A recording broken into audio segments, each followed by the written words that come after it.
पूजा की प्याज पटोले वाली दुकान तो आज पूरे 5 साल हो गए थे। वे इस छुट्टी के मौके पर आज पूजा ने ग्राहकों को फ्री प्याज पटोले खिलाने का वादा किया था। पूजा के बहू और बेटे लगातार उसकी मदद कर रहे थे। पूजा चारों तरफ इस छुट्टी के नजारे को देखकर तुझ से कहती है, हे भगवान, किन आराधों में मैंने ये दुकान शुरू किया था। कभी सोचा भी नहीं था कि मुझ गरीब की खिदमत ऐसा रंग लाएगी। मेरे आटों से बने प्याज के पटोले लोगों को इतनी पसंद आएगी। इन 5 सालों में मैंने अपनी जिंदगी में कितना कुछ देखा, इतना सब कुछ सो बैठी। कभी सोचा भी नहीं था कि जीवन सफल हो जाएगा, पर अब मैं लोगों को ऐसे ही अपनी प्यार पटोले खिलाती रहूंगी। इतना कहकर पूजा अपने 5 सालों की जिंदगी में खो जाती है। पूजा का पति मदन शादी से कुछ सालों बाद ही इस दुनिया को छोड़कर चला गया था, जिसके बाद पूजा से सास ससुर ने उसे घर से निकाल दिया था। पूजा का एक बेटा जिसका नाम नितिल था, वे बुरे दोस्तों के साथ रहकर बिगड़ गया था। दिन प्रतिदिन पूजा से पढ़ाई के नाम पर पैसे मारता और शराब पी लेता। ऐसे ही एक सुबह, माँ, कल कॉलेज की फीस जमा करनी है। 5,000 रुपये मांगे हैं उन्होंने। आप कल मुझे 5,000 रुपये दे देना, नहीं तो मेरा एडमिशन नहीं होगा। हाँ बेटा, मैं करवा दूंगी, तू चिंता मत कर। जब तक तेरी माँ है, तेरी पढ़ाई पर कोई आस नहीं आएगा। इतना कहकर पूजा वहाँ से चली जाती है और नितिल पढ़ाई चलने का नाटक चलता है। वहीं पूजा मन ही मन सोचती है, हे भगवान, अब मैं क्या करूँ? पहले ही मालिक से इतना उधार ले चुकी हूँ बेटे की पढ़ाई के लिए, और घर का काम चलने पर भी लोगों का उधार नहीं चुका पा रही हूँ, और अब नितिल की कॉलेज की फीस भी भरनी है। भगवान, कोई रास्ता दिखाओ, मेरे बेटे की पढ़ाई पर कोई आस ना आए। पूजा कहते कहते नितिल तो उसे स्कूल के फीस के लिए पैसे दे देती है। नितिल उन पैसों से धुआं तेल लेता है और डर आता है, और साथ ही उस पर 5,000 रुपये का उधार चल जाता है। जिसके बाद नितिल अपनी माँ से पैसे मांगता है, जिस पर पूजा बोलती है, बेटा, अभी 2 दिन पहले ही तो मैंने तुझे पैसे दिए हैं। इतनी जल्दी पैसे कहाँ से लेकर आऊं? मुझे नहीं पता माँ, मुझे बस पैसे चाहिए तो चाहिए। इतना कहकर नितिल चला जाता है। वहीं पूजा बेचारी बूटी प्यासी मेहनत कर नितिल को पैसे लाकर देती है। ऐसे ही एक दिन पूजा घर आती है तो देखती है तालाब के नशे में धुत नितिल बिस्तर पर बैठा हुआ है और पूजा से कहता है, बोलिया चल, जितना पैसा जमा कर लाई है सब दे दे। वैसे भी सारा पैसा मेरे लिए ही तो कमाती है ना, तुझे क्या लगता है मैं पलता हूँ? अरे जा, शराब पीता हूँ मैं, शराब।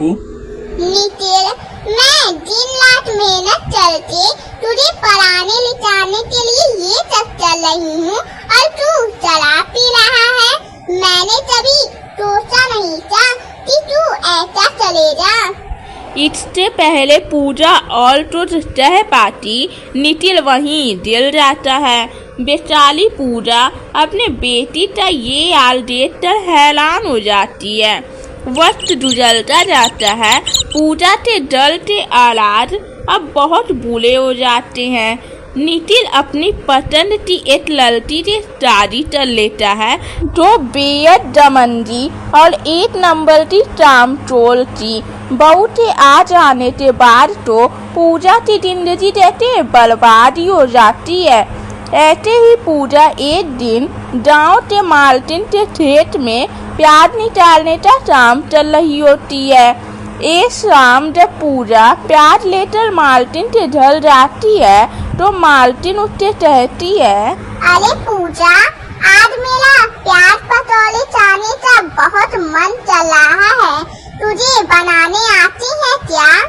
जी आते हैं। हाँ तो ठीक है, मेरे लिए बना दे। अपनी मालकिन की बात सुनकर पूजा जल्दी से उसके लिए प्याज के पकौड़े बना देती है।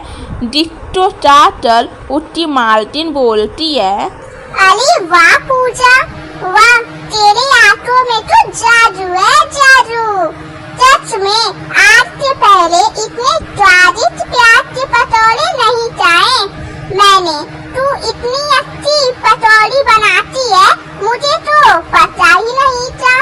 सच में मुझे पता होता ना तो मैं रोज तेरे आटो से बने पकौड़े खाती। जी जी मालकिन, ये लो, मेरी तरफ से रख लो। छोटी बहन चमचल दे रही हूँ, और कभी भी किसी चीज की जरूरत हो ना तो जरूर बताना। पूजा पैसे लेकर घर आ जाती है, जहाँ उसकी बहू और बेटा गुस्से में उसका इंतजार कर रहे थे। तभी पूजा की बहू बोलती है, आ गई धूम चल, ये घर का काम कौन करेगा? अरे दिखता नहीं है कितने बर्तन पड़े हैं, खाना बनाना है, कौन करेगा ये सब? नौकर छोड़ कर गई थी क्या आपने पीछे? बेटा कैसी बातें चल रही हो? मैं तो काम पर गई थी, घर के काम से ही गई थी। और बेटा, एक दिन तू ये सब काम कर लेगी तो क्या हो जाएगा? अच्छा, मेरी बीवी काम चले और आप आराम से घूमो। माँ चुपचाप जैसा मेरी बीवी चाहती है वैसा चलो। आ गई बात समझ में?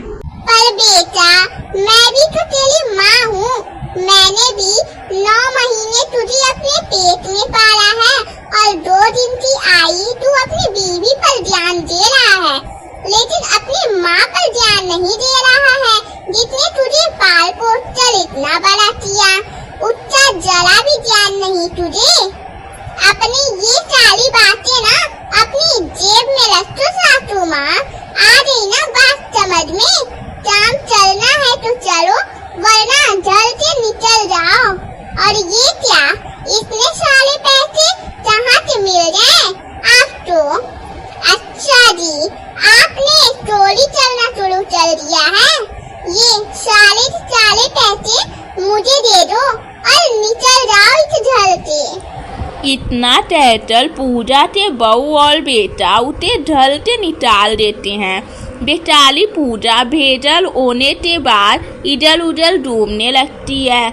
वहीं उसके काम पर ना आने की वजह से उसकी मालकिन भी उसकी चिंता करने लगती हैं और उसे सोचने लगती हैं।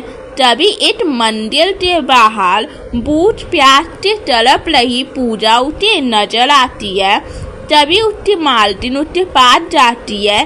तब पूजा उसे सारी बात बताती है, जिसके बाद उसकी मालकिन उसे कहती है, अरे मेरी छोटी बहन, अगर ऐसी बात थी तो तू मेरे पास क्यों नहीं आई? अब देख, मैं तेरी किस्मत कैसे बदलती हूँ। तुझे मालूम है ना तू कितने अच्छे प्याज के पकौड़े बनाती है। अब से तू वही बनाकर अपना गुजारा चलेगी। अपने दम पर तू काम करेगी और अपनी पहचान बनाएगी।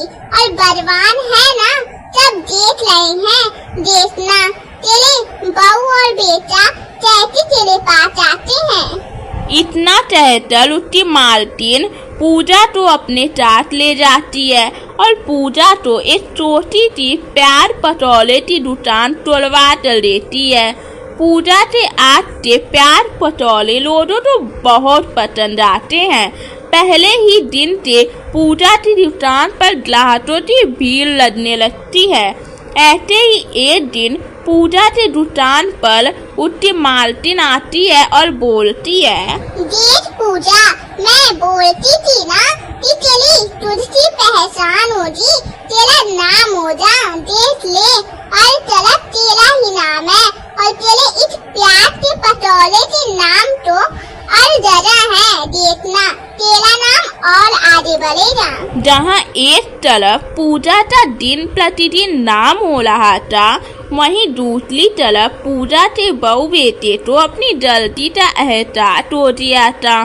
निटिल की बेरोजगारी की वजह से दोनों पति पत्नी चलने का शिकार हो रहे थे और भूख प्यास से तड़पने लगे थे और आज इतने बेताल हो गए थे कि उन दोनों को बिचारियों की तरह मांझ चल टाना पड़ रहा था।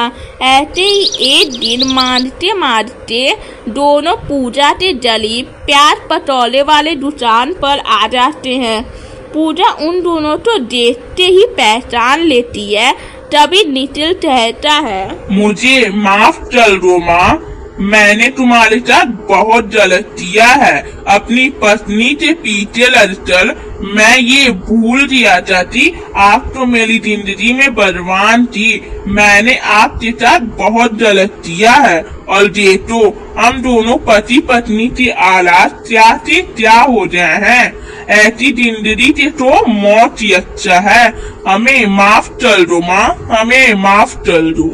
बेटा, तुम दोनों तो अपनी गलती का एहसास हो गया है, वही बहुत बड़ी बात है। तुम दोनों किसी बात की कोई फिक्र मत करो, मैं हूँ ना, सब ठीक हो जाएगा। इसके बाद पूजा उन्हें पेट भर खाना खिलाती है और अब वे और उसकी पत्नी पूजा के जली प्याज पटोले वाले दुकान पर उसकी मदद करने लगते हैं और काम तो आगे बढ़ाने लगते हैं।